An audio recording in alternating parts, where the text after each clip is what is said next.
I think we're live. I think we Yes, we're live.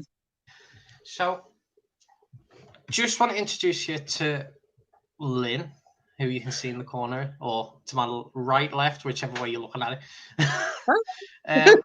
The last few weeks, we brought people on who from our team and, questioned them and got their experience. But this time we thought we'd give the insight on the venue side. So Lynn is one of the trustees for the Friends of Williamson Tunnels down in Edge Hill in Liverpool. I'll let Lynn explain the tunnels because she's a fountain of knowledge compared to me, even though we've been God, I'm not, I'm dates and everything. I'll probably get it all wrong. Do you know what? We've been going there since 2017, I think. Is that how long it is? 3 years. I think we've done there about 30 times. Sure, into those figures. So we've seen your face more than we have anyone else's, I think. I don't know whether that's a hindrance or I don't know. So just before we go into the tunnels, just tell us a bit about you, because I know you started off as a volunteer with the tunnels, didn't you? Rather than just be thrown in as a trustee. When did you start? I went July 2011 for a visit on Archaeology Week. And as soon as I came out of Paddington, that was it. I was hooked. Where do I sign? And I joined up straight away to become a member, which was quite good, actually, because it was just a year before we got the permission to empty out. So a couple of Sundays before that, we were up and down there having a little potter around, digging away on level, well, what you know is now level 4. It used to be just level 3. So, oh God, yeah. So a few Sundays we done that, and then it was sort of like all systems go on. I think it was in the summer that year we got permission to actually start excavating the tunnels. So our first skip was on site. No, hang on. 18th of November 2012, we were given permission to empty the tunnel. It was when our first skip was there. So we spent a bit of time prepping all the top, the grass and everything, because it all belonged to the students. So we had to fence ourselves off and get it all flagged, to reinforce concrete, take the way to the skips. So, and then it was all systems go, and we started clearing out. So how did you go from volunteer to trustee? I was sort of thrown in at the deep end about 6 years ago, I think. Claire, our treasurer, asked me, would I be prepared to become a trustee?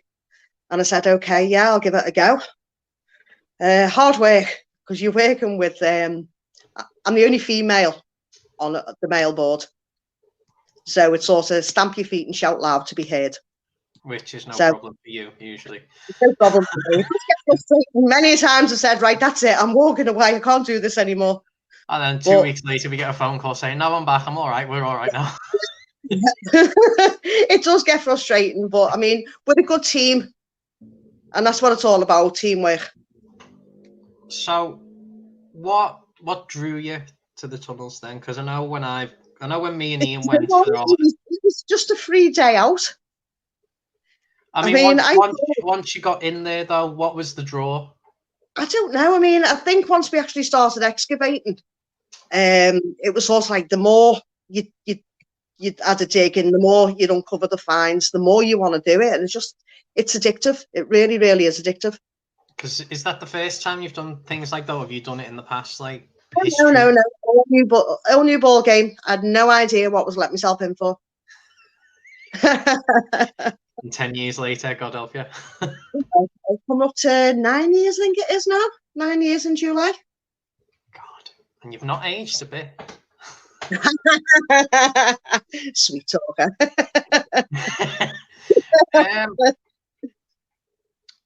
There was something I wanted to ask you.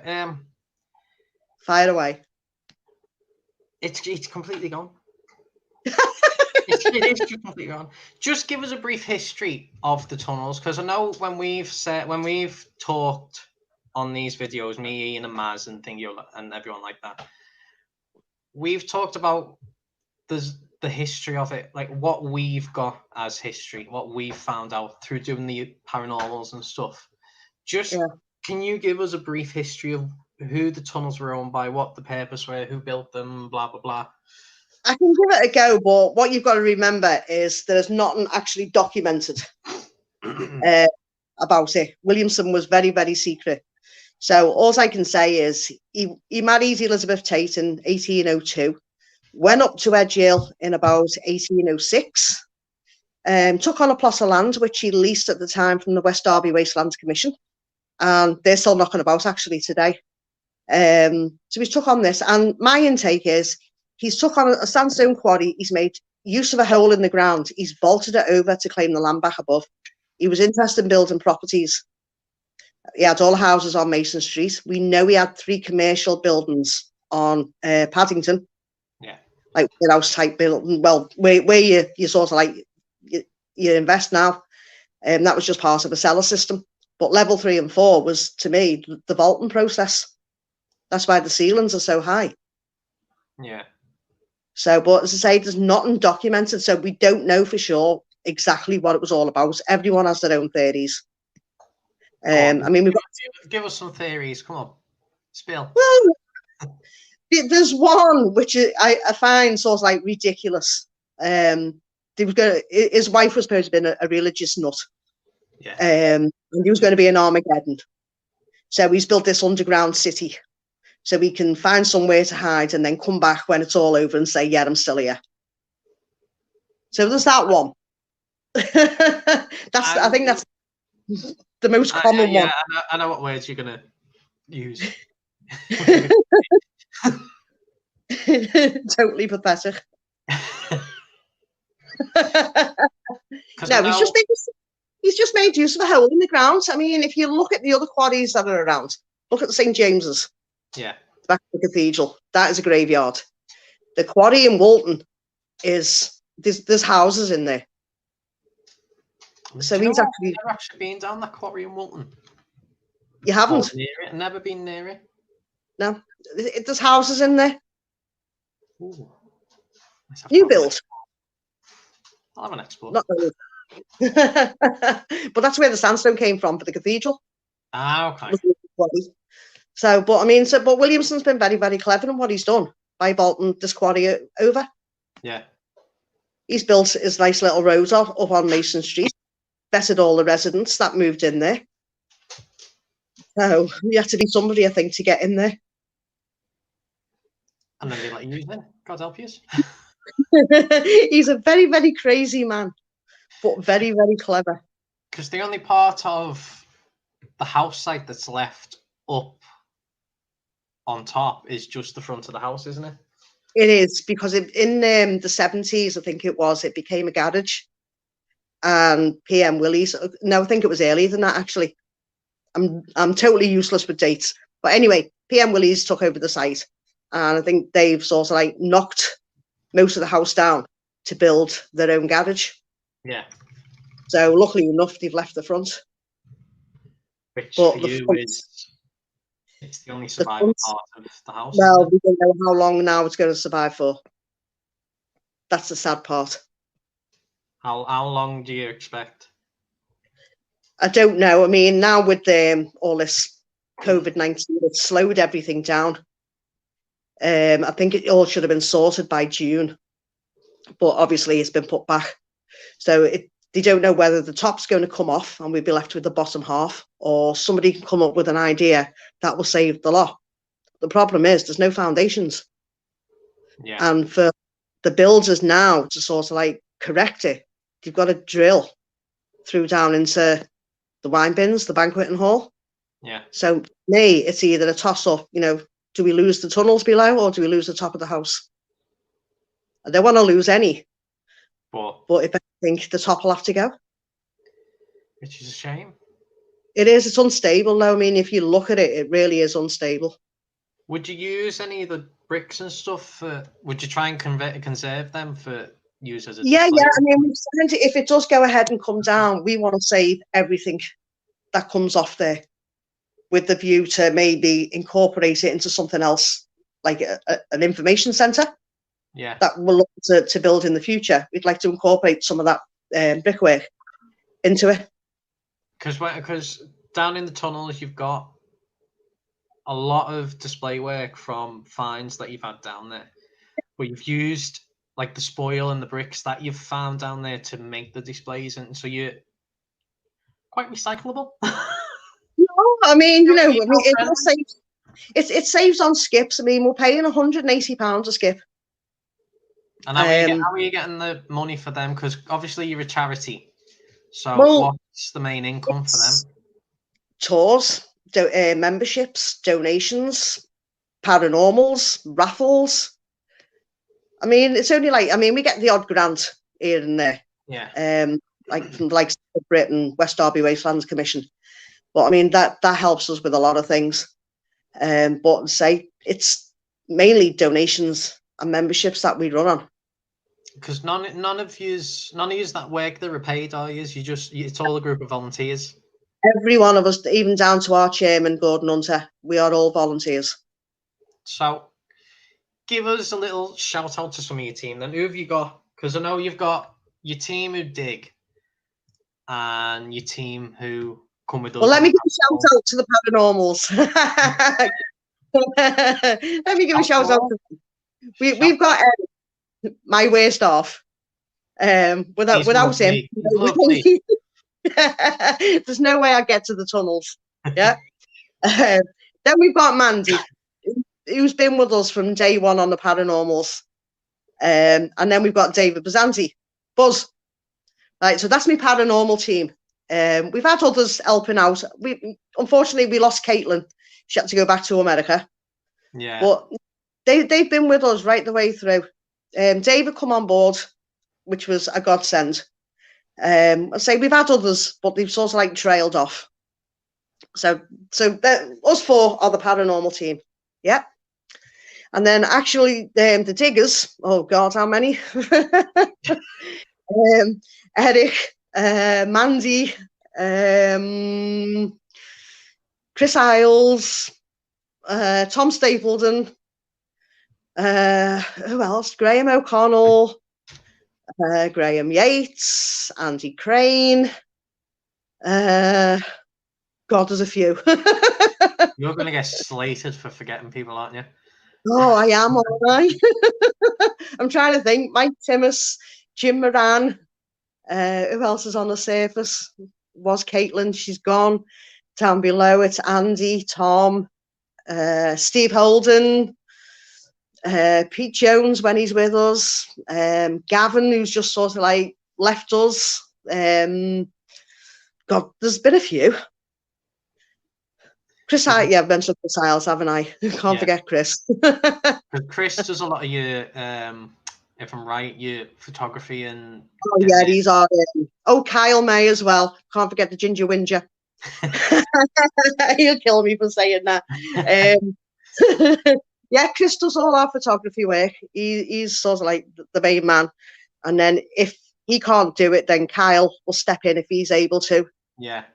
So we've always got a good photographer. Tom, he's took some pretty good pictures as well when he's needed to. Because Tom is Tom, if I'm right, Tom's the one who does quite a lot of your tours, doesn't he? Yes, 2 hour Tom. And that's just Paddington. You know what? You're getting an in-depth tour with Tom, aren't you? Oh, do you know what I mean? His tours are just brilliant. He's so passionate, and he knows all the stuff as well. Which and is what you want when you're down there. Well, that's it. I mean, you go on what is it, TripAdvisor? He's got some brilliant reviews on there. He's really good, and he's patient with people as well. To be honest, it's just nice to get down there and just see what's hidden. Well, that's it. I mean, you've literally got to be there, especially on level 4, and just look up. How far down is level 4? From the surface to the bottom, you're 60 foot underground at the lowest point, which was quite a surprise for us. It was for us when we had things down there. We ran a few times. Oh, it was crazy. Where did the Paranormals come in? Who gave you the idea of bringing us in? what it was is, I mean, being on Facebook and, you know, you're seeing various things and you're thinking these paranormals are getting quite popular. Yeah. You know, so I was talking to the trustees and I asked if we could give it a go. The late Steve Moran was still alive then, and he really used to enjoy the paranormals as well. And, you know, me and Steve used to do them. And after Steve passed away, it was just passed down to me. But yeah, it was just an idea to see on Facebook. And, you know, we've had, what, 6 years out of it? So we're not doing too bad. 3.5 out of us. Every year they keep saying, oh, these are going to trail off. These are going to trail off. And no, not so far. If it wasn't for this year, we would have been there quite a while. Oh, and now I think we've lost out so far on about 5 paranormals. I know. Over the past couple of months. I'm going to plug it. We are there Halloween night, so... Yeah.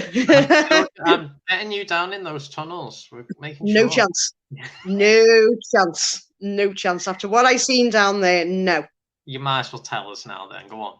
Well, no, I mean, over the years, I've seen and I've heard various things, whispering. I've been blowing down my ear while I was on level 4. Say the whispering was in level 3 in the first chamber as you go down. What else? I think the scariest part when I was in the long chamber. Yeah. I was with another paranormal group. And I was sitting there, and I was sitting right on the end by where all the dolls' bits are. So I was looking over by the bottle display. You know, when you think you can see a shadow, and you're thinking, nah, that's just your imagination. So I had to look again. But when I looked, there was this sort of like white thing in my face. And it was distorted. I couldn't say whether it was male or female, whether it was old or young. It was just there. So 4 times I looked. And it was still there. And I thought, well, maybe somebody's sitting a bit too close. Because you know the way we have the chairs around. So I said to the group leader, can somebody switch a torch on? And they put a torch on and he was not in there. I was like a bat out of hell. I was gone. I got up to the service. The first thing I'd done was grab the ciggy. I was shaking. I've always like heard noises. But to actually physically see something, no, that scared me. And I've not done a paranormal since. It's got to be coming up to 2 years. About 10 minutes with me. Yeah. That was it. Something happened when you ran again. Oh, no. Don't like it. It's bad enough when I'm over there and the lights are on. Because I'll go over and clean all the artifacts. And it takes me a day. Really does take me a day. And when you're standing there and you're in the long chamber where it happened and you can hear noises and you're thinking, oh, that's okay. It's only a bit of water dripping. And then you hear footsteps on the stairs, on the metal stairs coming down. And you're shouting, hello, who's there? And there is no one there. And I'm sitting there saying to myself, please leave me alone. Please leave me alone. I'll be gone in a bit. Leave me alone.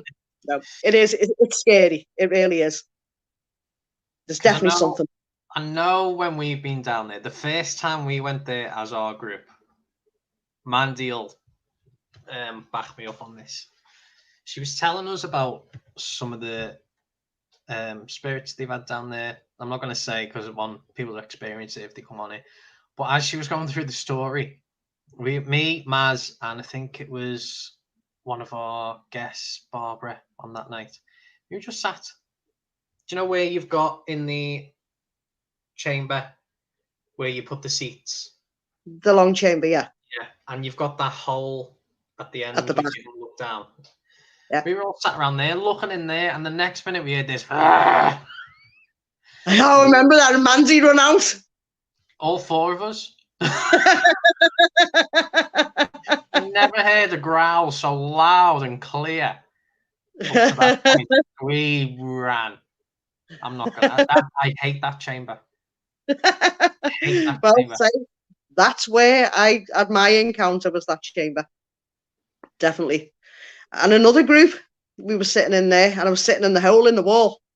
And it was the group that sort of like, they used the torches, asked the questions, like the torch up, yeah? So, yeah, okay. So I was sitting there one night, and I was asking all sorts of questions. And not once did them torches light up.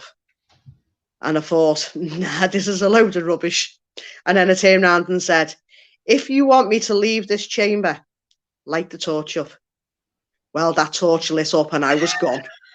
I was gone. I swear to you, not once did it light up until I asked that question. And I thought, nah, I'm out of here. See, that's why you need to go down there. They respond to you better. No. And then there was another time. What were they using? I forgot what they were using. And it didn't work, but they had one of these balls that light up, little round ball, different colours, lights up when something's there. And that started going crazy. So they said, that's different. None of the other things have lit up.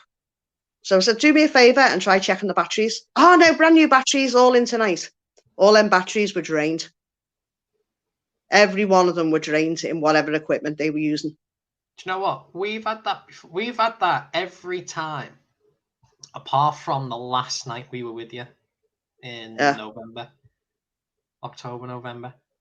Yeah. We had a perfect night. Nothing went wrong. Nothing messed up. No equipment failed. Everything worked, and it was the last time we'd done an invest with you because we were calling it.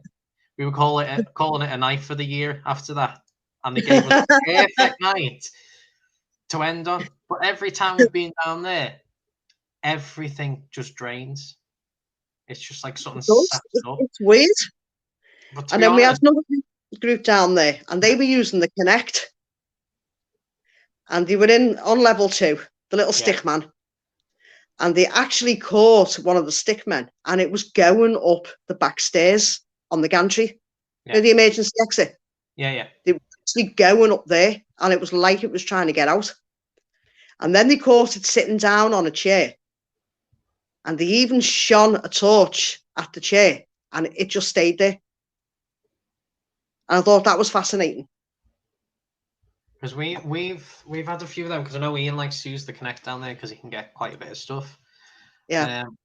Because we had one in there once where one of our guests was sat on the chair, and literally something appeared next to her. Ever. And the minute she just went boom, gone. It's like she smacked it. Ever.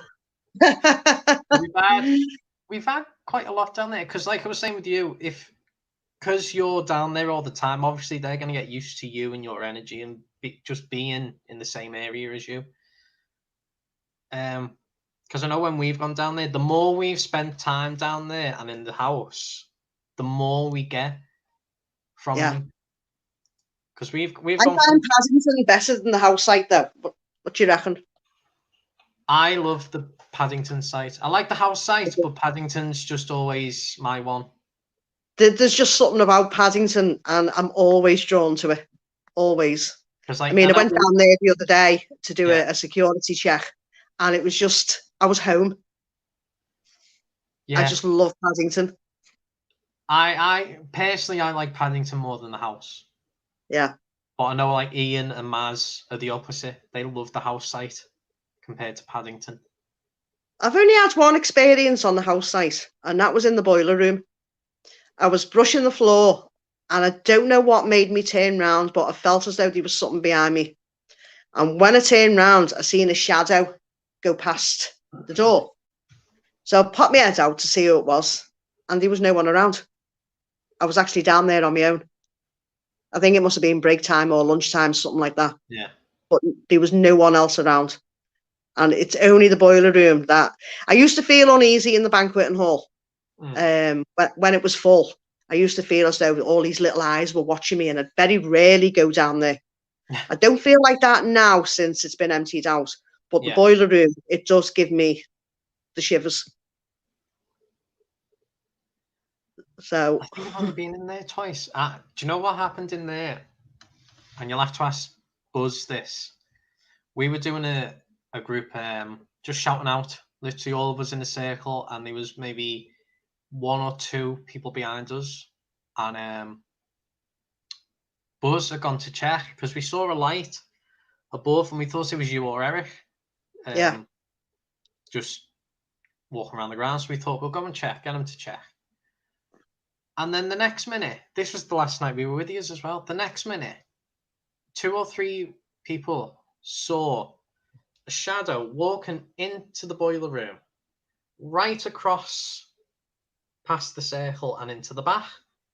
Yeah. And we thought it was Buzz, so we just took no notice. 2 minutes later, Buzz is standing at the door. Well, 4 of us turn round and we're just like, what the hell? Something had just walked right past the lot of us, and we've just thought it was him until he turned up at the door 5 minutes later. Going, There's definitely something in that boiler room. Not in there. I was like, yes, there was. The wine bins, I don't feel anything in the wine bins. I don't feel anything in the banqueting hall anymore. It's just the boiler room. Maybe since you've cleaned it out, you've riled something up. No, because I mean, we never really done any work in there. There was nothing to clear out, if you know what I mean. Yeah. It wasn't filled in. The only way you could get into that boiler room, because it was bricked up as well, the only way you could get into there was through the floor on the surface with a ladder. The only way you could get into there, Caitlin, she bricked it all up. And once we opened the corridor and that, we took the brickwork out and went in. But I mean, there was no other way of getting in there. We didn't clear it out and nothing. Okay, we took 2 boilers out. That was it. Yeah. So it's just madness. Definitely madness. There's definitely something there. Definitely. I don't care what anyone says. Right. I mean, go back to Paddington. Andy Phillips, one of our diggers, he was on level 2. And he said somebody threw a stone. It went right past him. So, you know, there's somebody else. Who else? Well, it's like when we were last down there. Do you know on level 3? Yeah.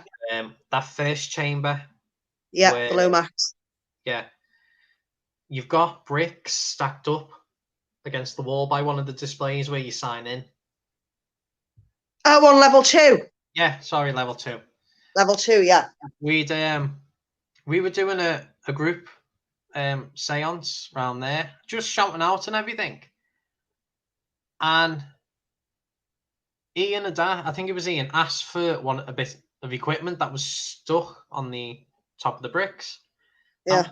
We'd not touched the bricks or anything throughout the night. That we never touched them. As someone's turned around, and the next minute, a full brick is just flung off the top of the table. Yeah. And they're heavy bricks. Well, we heard. A few of us needed to change our pants. I was quite surprised. So were we. They've been stood there for a good few years. How one's come to fall like that, I'll never know. Not a clue. Because literally the person in the chair turned around, didn't even touch anything. And the next minute the brick was just like bunk. Shows you, doesn't it? Definitely something down there. Definitely. That last night was the best night we've had, because I'll tell you this for free. Ian, right, never gets nervous, or you've seen him down there, you've seen him, you know what he's like. Never gets nervous or anything. He's at home with anything horror. He's a sick man. Your words, not mine. When it gets to the point that me, Ian, and one of our volunteers, Christine, are on a Ouija board, trying to entice something to come and talk to us. The minute he says we need to stop this, I know it's not messing. That's the first time I've ever seen fear or panic in his face. His face just dropped. See, and you wonder why I won't go down there? I'm gone before them lights go out. To be honest, we would have tried to talk more, but the 3 of us all at the same time, like, I got really bad stomach cramps from it. Christine got headaches. Ian was getting headaches, and all 3 of us at the same time were affected at once. And for him to say to stop takes a lot, because he, if we're on a private thing, or he likes to really dig deep on. Yeah. But for him to say stop, it was just like, okay. definitely something there then, Bernard. Definitely something. So what, obviously with like what's happening now, you can't do nothing. You can't dig, you can't really do anything, can we? What's the future for the tunnels then? What are you, because I know you've got a 1,000-year lease, haven't you? Or a 999-year lease. A 999-year lease. So how far are you in? Right. Where we're up to at the moment, we want to seek permission to open up what we call a triple decker. Yeah. Which is at the back of our site. Yeah. Right. We'd love to open that up, get into it, clear it out, add it to the tour. Yeah. But that's a little bit further down the line because there's a lot of development going on behind there. New car park, multi-story car park is going in there, and a hotel and other stuff, I think, by the looks of it. So that's under development, and there's no way I think they'll allow us to be on site the same time as them, unless they let us section part of it off that we need, and we stay within that boundary. Yeah. Yeah. So, but that's in the pipeline. We're hoping to get that. We'd love to be able to go back onto the old magnet site, which is, depends on which way you're looking at the house. If you look at it from the entrance, is it right? Stand on face on the magnet sites on the left. Yeah. On the right, and Merseyflex on the left. Yeah. Right. We'd love to get back onto magnets because the holy grail for FOWT is the Great Tunnel. Yeah. Right. And we know it's on the back of that site. We tried having a go a couple of years ago at digging, but we had full reach on the digger and it only went down about 17 foot. Yeah. We need to go lower, a lot lower. We were hoping this tunnel that we found going through to the magnet site would lead us to the Great Tunnel. Yeah. But we've got piles in the way. Ouch, yet they hurt. we've got a few of them blocking the way. So we've took that chamber down as far as we can, safely. Yeah. We've had to section one side off because two of them have come through the roof. Yeah. So we've shored that up. No one can ever go past that point. Yeah. To the left-hand side, we've gone right down to the bottom, and there's no way of getting through to the Great Tunnel. It's going to have to be from the surface. Yeah. So hopefully that site now is completely empty, apart from a sample wall. So we don't know what's going on with that at the moment. The other site, Merseyflex, it is being used as a car park at the moment by Morgan Sindall, the major developer around there. They're using that at the moment. We have had a dig on there, and yes, we did find a tunnel, and it was 4 meters from the surface. Mm-hmm. We've sort of we dug it out. We actually got in to have a look, and it is literally, we don't know how deep it is, but it is full with sandstone. Possibly that's been moved over from the railway. Yeah. Who knows? It's all clean sandstone. It's lovely stuff. It was crawling room in there only, and through a little hole. So we've done it. So we've sort of we took the measurements. We know exactly where that chamber is. If we ever get permission to go back to it, we know exactly where it is. So that would be another one in the pipeline. See, there's lots of areas we can cover. Yeah. But because of the development at the moment, we can't do anything. So what about Paddington as well? We went back to Paddington. Is there anything more to be done there, or you're at your limit? No. I mean, the first chamber on the left as you go down the mile tunnel. Now, going back to Charles Hand, who was one of the historians we get information from at Williamson, he claimed to have walked for a mile in Paddington. Yeah. Maybe it could be exaggerated by candlelight, but if he did, the only place he could have done that was the mile tunnel. Yeah. Yes, we blocked it off at the end. We had to, because we have a boundary down below, and going past that, we would have stepped outside our boundary. Mm-hmm. So we showed that all that up. But to the left, you're standing looking at that wall. It's the left-hand side. There's an arch, which is part of Williamson's. We had to do a repair on the end of the chamber because it was caved in. Yeah. But there is a telltale arch, which tells us there's more going on to the left. Now, going back to our boundary, we've still got a little bit of room to be able to get in there and check it out. So the lads went round and took the York stone down, and they've actually started removing infill from the left-hand side. Now, I think as you get in there and you stand up, I think it's to the right-hand side, there's a rock-cut tunnel, a bit like what we found at Magnets. Yeah. So there is more going on in there, but we've got to stabilise all that spoil. We can't go forward because we can't go too near Liberty's foundations. Yeah. So the only way we can go is either left or right. So that's what they're working on at the moment. We were having a good go at it until all this COVID-19 stopped us from digging, but that's given us something to do at the moment until we can get something else. So at least you've got plans. All the big places to dig. Because you did find a tunnel down in the banqueting hall. Banquet hall, didn't you? Last year. That goes under Magnets. Yeah, that's where the piles are. Right. Okay. Right. Yeah. So it is deep. It really is deep. I'd say it could be about 58 foot deep. Right. We have got to the bottom of it, but as I say, it's not leading us anywhere. So for now, we've walked away from that. So I bet that's frustrating though when you get that far and it's just like. It is. I mean, go back to Paddington. We were hoping that there was going to be more leading off on Paddington. We were convinced down in level 4 when we got to the bottom there was going to be a chamber running off, and there wasn't. It's an achievement, but you kind of feel deflated because you're not being able to get the end prize, basically. That's it.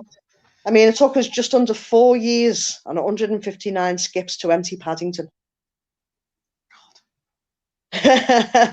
And all them finds. Every time you keep telling me that number, it's unreal. How many? But I mean, it would have been more skips if we'd have sort of like not used all the York stone. All them displays are built with York stone, and that was all found on level 1 and 2. So what have you found? Give me an idea of things that you've found, like artifacts, tons down there.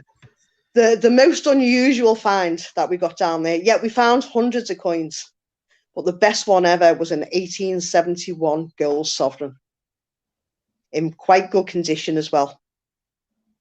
So that's that one. Then we found these little ink bottles, and they're called sunflowers. And we've not seen them before. They're not your usual ink bottles. They're glass, but they are nice. So we put it on a bottle digger's site. Can anyone give us any information about this? Yeah. Somebody actually messaged me and offered me £2,000 for one. And we were like, what? If he's offering £2,000, what was it really worth? So them and the gold sovereign, they are sort of like in one of our trustees' houses and kept quite safe. And just sort of like, I mean, a lot of people say, do we ever sell our finds? It helped fund us. No, we don't sell any of them. I mean, it's there for everyone to enjoy when they come to Paddington. So no, we don't sell any of the finds. So what other things have you found? Because obviously, there's all sorts. Because when we've talked, the tunnels have been used just to dump literally anything, wasn't it? Yeah, it became a Victorian dumping ground. After Williamson died in 1840, all the work stopped. There was no one to pay the men's wages. So the work has actually stopped. So then over time, they became a nuisance. You'd have smells coming out from there. Don't forget, there was no sewer systems until after 1850s. So you'd had all the smells. You'd had people getting in there. So the only way to stop all that was fill them in. So any of the buildings above that were demolished, I guess they just dropped it down into the tunnels to fill them up. Yeah. I mean, we know that with all the York stone that's there. That's got to have been all the old pavement. There's tons of York stone. So we've used it. We built that wall in the mile tunnel out of York stone. All the displays around Paddington are all York stone. So, I mean, we try and recycle and use as much as we can. I mean, even behind all the displays, we fill them in. There's bricks behind there. We'll never be sure of bricks. There's bricks behind it. And then the black stuff that's capped off in is some sort of coke. The only way I can describe it is a smithy would use it. something like that. That was what filled level 4, is all that coke stuff. But we've recycled it and we've capped it all off. I mean, half of the diggers were taking it home. It's great under the flags, doesn't half even them out. So, it straightens our flags out, sort of thing. So yeah, so we try and recycle as much as possible. Just before we finish up, because I know you want to go and watch Corrie. Oh no, it's fine. I mean, if you want to keep gabbing on, if anyone out there has got any questions, fire away. Well, to be honest, I was going to ask, how would people get in touch with you to possibly book a paranormal or even just a tour? Right. I know you want to get your tours in. Obviously, we want to get more paranormal bookings in for you, and obviously, we want to get more in ourselves. So, how can someone get in touch with you? Right. Well, we've got a fantastic website, www.williamsontunnels.com. That website has got all the information on it.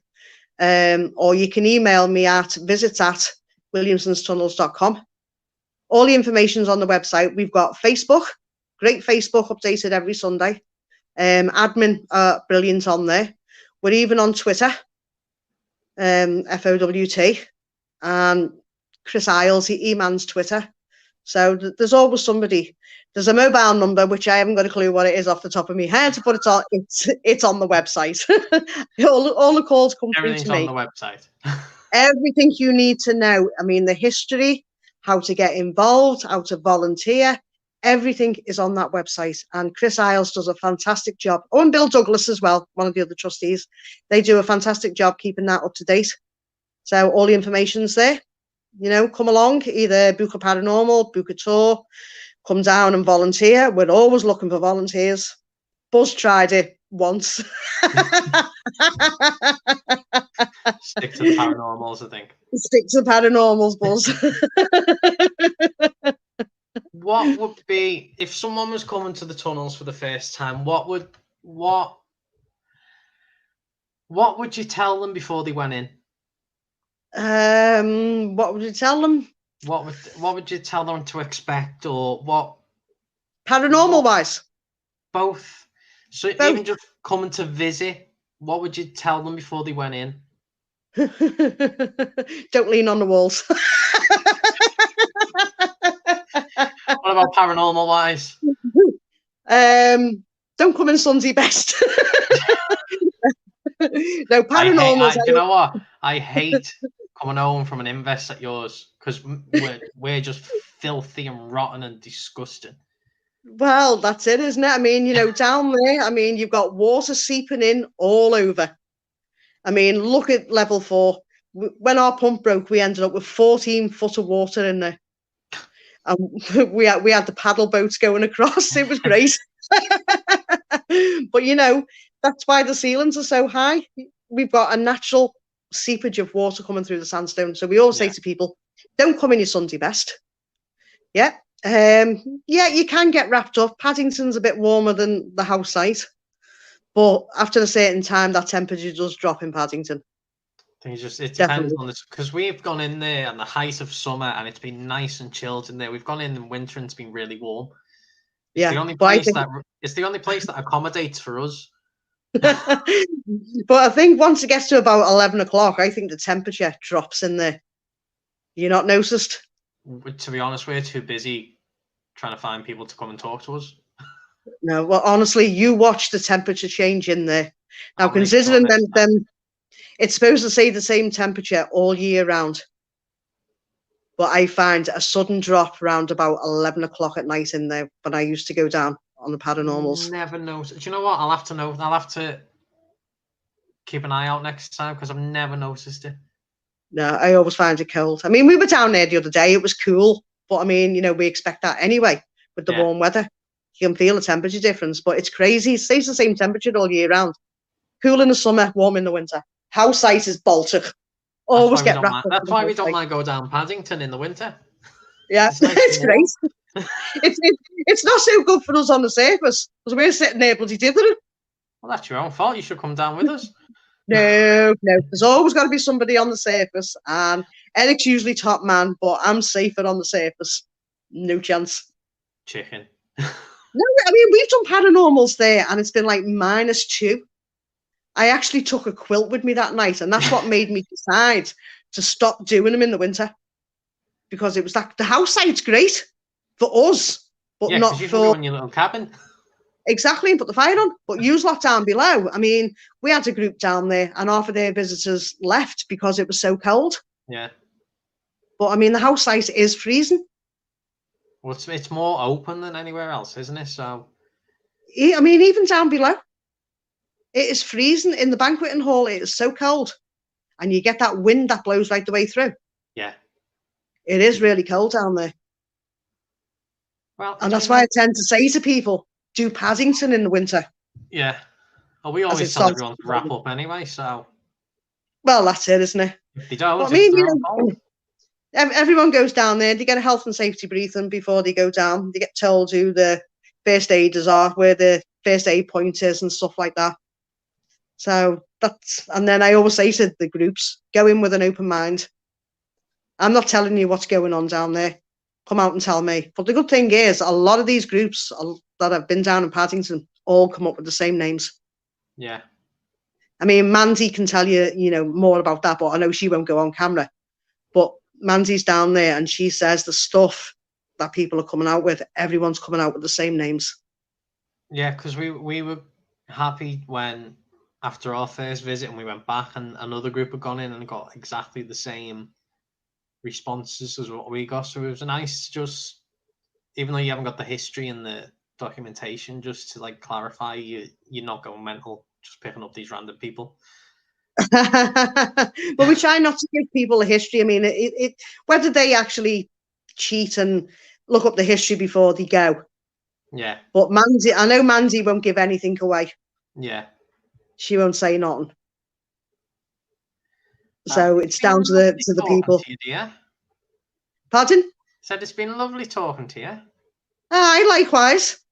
If anyone does want to book on, go to the website, and you won't be disappointed. That's all I'm going to say. Nope.